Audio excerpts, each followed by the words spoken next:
महाराष्ट्र राज्य किसान सभेच्या शिरपूर येथे आजपासून 2 दिवसीय अधिवेशनास सुरुवात झाली आहे। सभेपूर्वी महाराष्ट्र राज्य किसान सभेच्या वतीने भव्य रॅलीचे आयोजन करण्यात आले होते। या रॅलीमध्ये शेकडो आदिवासी बांधवांनी आपला सहभाग नोंदविला आहे। या रॅलीनंतर महाराष्ट्र राज्य किसान सभेच्या वतीने सभेचे देखील आयोजन करण्यात आले होते। या कार्यक्रमासाठी अध्यक्ष म्हणून उपस्थित असलेले स्वामीनाथन आयोगाचे सदस्य अतुल कुमार अंजान यांनी अधिवेशनादरम्यान उपस्थित असलेल्या महाराष्ट्र राज्य किसान सभेच्या जमलेल्या सर्व कार्यकर्त्यांना संबोधित केले। यावेळी अतुल कुमार अंजान यांनी केंद्र सरकारवर चांगलाच निशाणा साधला आहे।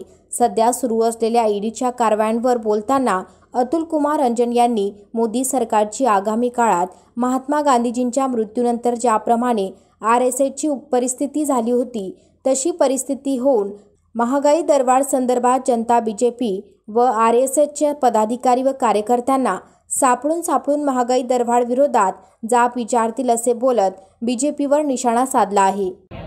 देखिए, देश के किसानों की हालत बहुत ही दयनीय है। कोई उनके बारे में सोचता नहीं, सिर्फ वो वोट की मशीन बन के रह गए। कृषि लागत दर बढ़ती चली जा रही है। सिंचाई का इंतज़ाम ठीक से नहीं है। प्रामाणिक बीज नहीं मिलते। खादों के दाम बढ़ते चले जा रहे हैं। सिंचाई के लिए डीजल ने बढ़ते हुए दामों ने किसान की कमर तोड़ दी है। न्यूनतम समर्थन मूल्य सिर्फ गेहूं और धान पर मिले ऐसा नहीं है, सारे किसानों की फसलों पर सरकार न्यूनतम दर निश्चित करे, कानूनी गारंटी दे। जो उससे कम पर खरीदेगा उसको जेल दी जाएगी। इसलिए मिनिमम सपोर्ट प्राइस को हमें कानूनी दर्जा देने की मांग कर रहे हैं। सारे देश के अंदर इस सवाल को लेकर के जो हमारा स्थगित आंदोलन था फिर से होगा। अखिल भारतीय किसान सभा की तरफ से इस संबंध में हम राज्यों के अंदर सम्मेलनों को करके किसानों को संगठित कर रहे हैं, उनके विचारों को इकट्ठा कर रहे हैं। अभी मैं पिछले दिनों कर्नाटक में गया था, वहाँ के किसानों को संगठित किया। वहाँ अखिल भारतीय किसान सभा के राज्य सम्मेलन में गया, बंगाल में गया, और अब ये सिरपुर में अखिल भारतीय किसान सभा का ये राज्य का 22वां सम्मेलन है। इस सम्मेलन में इन सारे विषयों पर विचार करने के साथ साथ ही आदिवासियों को जो ज़मीन दी जानी चाहिए, जो वैधानिक अधिकार है उनका, जो पार्लियामेंट ने कानून बनाया उसके तहत उनको ये अधिकार दिया जाना चाहिए, जिस पर हमारे लोगों ने यहाँ लड़ करके उन्हें काफ़ी कुछ ज़मीनें दिलाई हैं, लेकिन अभी पूरी तरह से सबको नहीं मिल पाई हैं और यहाँ बहुत ज़मीनें पड़ी हैं।